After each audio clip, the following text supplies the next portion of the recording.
वो ससुराल है, घर नहीं। सुबह के 5:30 बजे थे। सर्दी का मौसम था तो नेहा हाथों में सरसों तेल मलते हुए, खुद को सर्दी से बचाते हुए रसोई में लग गई। जल्दी जल्दी वो बच्चों पतिदेव के लिए टिफिन तैयार कर रही थी। देखते ही देखते 6:30 बज गए। तभी उधर से आवाज़ आई, बहू चाय बनेगी या बस रसोई से आवाज़ें ही आएगी? न जाने रसोई में क्या करती हो। रोज़ तो वही रोटी सब्जी बनती है, फिर भी कहती हो कि तुम्हें फुर्सत नहीं मिलती। विमला जी अपनी बहू नेहा को कहती हैं। नेहा फटाफट विमला जी के लिए चाय बनाई और उन्हें देते हुए बोली, मम्मी जी सुबह में थोड़ी भाग दौड़ हो जाती है, बच्चों को भी स्कूल जाना है। विमला जी बोली, तुम तो ऐसे कह रही हो जैसे हमने बच्चे को स्कूल नहीं भेजा या सबको खाना नहीं खिलाया। तभी उधर से नेहा के पति मुकेश बोले, नेहा मेरी टाई कहाँ है? और एक ही ब्लेजर में 2 दिन से पहन रहा हूँ। मैंने कहा था तुम्हें कि सारे ब्लेजर हैंगर में होने चाहिए। नेहा भागी भागी अपने कमरे में गई और बोली, आज इस ब्लेजर को पहन लीजिए, आप तो घर में ज़रूर दूसरे ब्लेजर को निकाल दूंगी। मुकेश बोले, घर में तो तुम पूरे दिन ऐसे करती हो जैसे तुम कितना ही काम करती हो। तुम्हें पता है कि सर्दी आ गई है तो मुझे ऑफिस के लिए ब्लेजर चाहिए, पर वो निकालना तुमने ज़रूरी नहीं समझा। कुछ देर में मुकेश ने नाश्ता किया और लंच बॉक्स लेकर ऑफिस चले गए। विमला जी बोली, बहू तुम्हारा रोज़ का अगर हो गया है तो मुझे भी नाश्ता दे दो।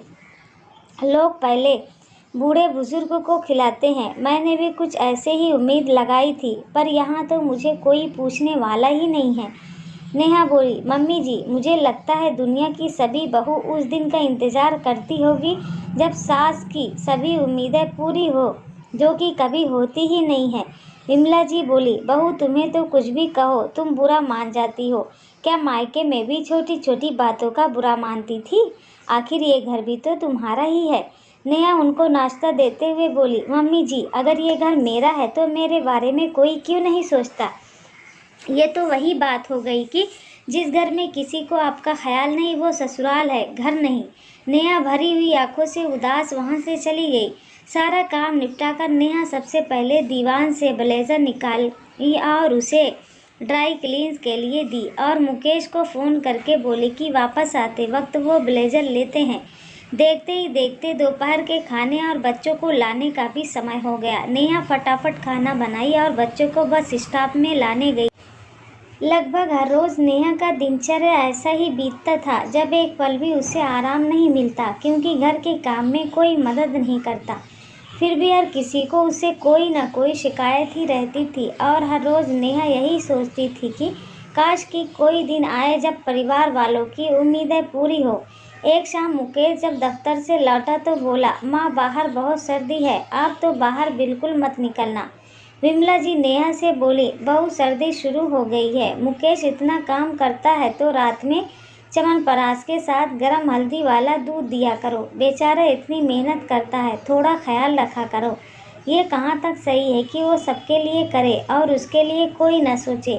घर और पति की जिम्मेदारी औरतों की ही होती है, इन बातों का ख्याल रखा करो। मैं कब तक बताती रहूँगी।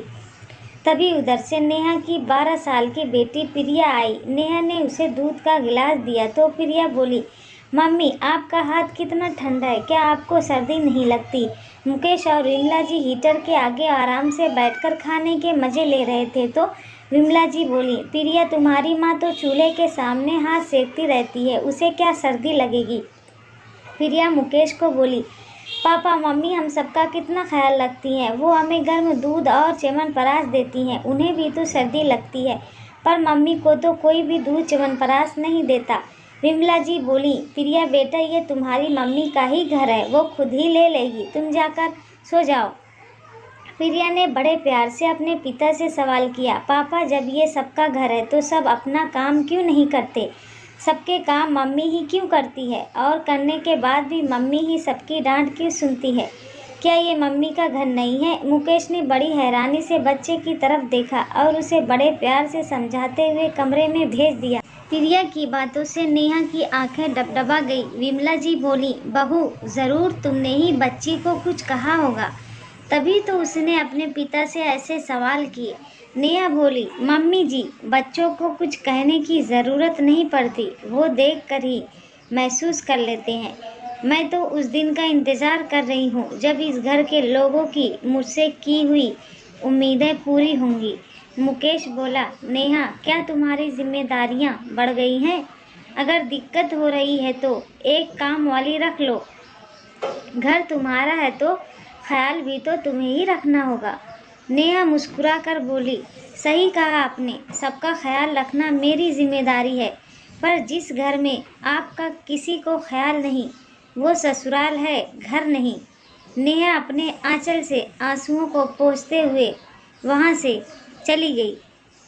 रात में मुकेश पानी का बोतल लेने के लिए उठा तो उसने देखा कि नेहा के पैरों में सूजन थी और उसका पैर बहुत ठंडा था। अगले दिन शनिवार था। नेहा जैसे ही बिस्तर से उठने लगी, मुकेश बोला, आज मेरे ऑफिस का हाफ डे है, मैं बाहर खा लूँगा, और बच्चों की स्कूल की छुट्टी है तो तुम आराम से लेटी रहो। नेहा मुकेश की तरफ आश्चर्य से देखी। मुकेश बोला, मानता हूँ मुझे अपनी गलतियों का एहसास बहुत लेट से हुआ है। पुराने साल की तरह मेरी पुरानी गलतियों को भी माफ़ कर दो। फिर मुकेश ने धीरे से नेहा के पाँव को अपनी तरफ खींचा। वो मना करती रही और मुकेश ने उसके पैरों में मोजे डाले और बोला, ये घर भी तुम्हारा और हम सब भी तुम्हारे हैं। सबका ख्याल रखती हो, अपना भी ख्याल रख लिया करो। हमें भी तुम्हारा ख्याल है, बस हम ठहरे बुद्धू जो तुम्हें कह नहीं पाते हैं। नेहा की आंखें भर आई। विमला जी की आवाज़ बाहर से आई तो कमरे से ही मुकेश ने कहा, माँ, आज बहुत सर्दी है, चाय लेट से बनेगी तो आप भी अपने कमरे में रहिए। मुकेश रसोई में गया, सबके लिए चाय बनाया। विमला जी ने मुंह बनाते हुए कहा, क्या बात है, आज क्या सर्दी बस बहू को लग रही है, तुम्हें नहीं लग रही? मुकेश बोला, माँ, जब ये घर हम सबका है तो एक अकेली नेहा ही क्यों सबका ख्याल रखेगी? हमें भी तो उसका ख्याल होना चाहिए। सोचिए, इतने सालों में ये घर उसे अपना नहीं लगा, फिर भी वो हम सबका ख्याल रखती रही। इसका मतलब कहीं ना कहीं हमारे ही प्यार में कोई कमी रह गई। अब हफ्ते के 2 दिन सुबह की चाय मुकेश बनाता और हर संभव कोशिश करता था कि नेहा को इस बात का एहसास दिलाए कि उसका ख्याल रखने वाला भी इस घर में कोई है। विमला जी को भी एहसास हो गया था कि बहू की तबीयत सही नहीं रहेगी तो उनका ख्याल कौन रखेगा। उस नाते बहू का ख्याल रखने की जिम्मेदारी भी तो घर वालों की ही होती है। दोस्तों, जब एक लड़की अपना परिवार छोड़कर नए परिवार में जाती है तो सबको अपने व्यवहार से अपना बनाती है। उस घर में अगर किसी को उसका ख्याल ही ना रहे तो उसे ससुराल में अपने घर जैसा एहसास कैसे मिलेगा। दोस्तों, आपको ये कहानी कैसी लगी नीचे कमेंट करके हमें ज़रूर बताइएगा। अगर आपको ये कहानी पसंद आई हो तो अपने दोस्तों के साथ ज़रूर शेयर करें और ऐसी ही प्यारी कहानियाँ देखने के लिए हमारे चैनल को सब्सक्राइब करके बेल आइकन को ऑल पे सेट करना ना भूलें।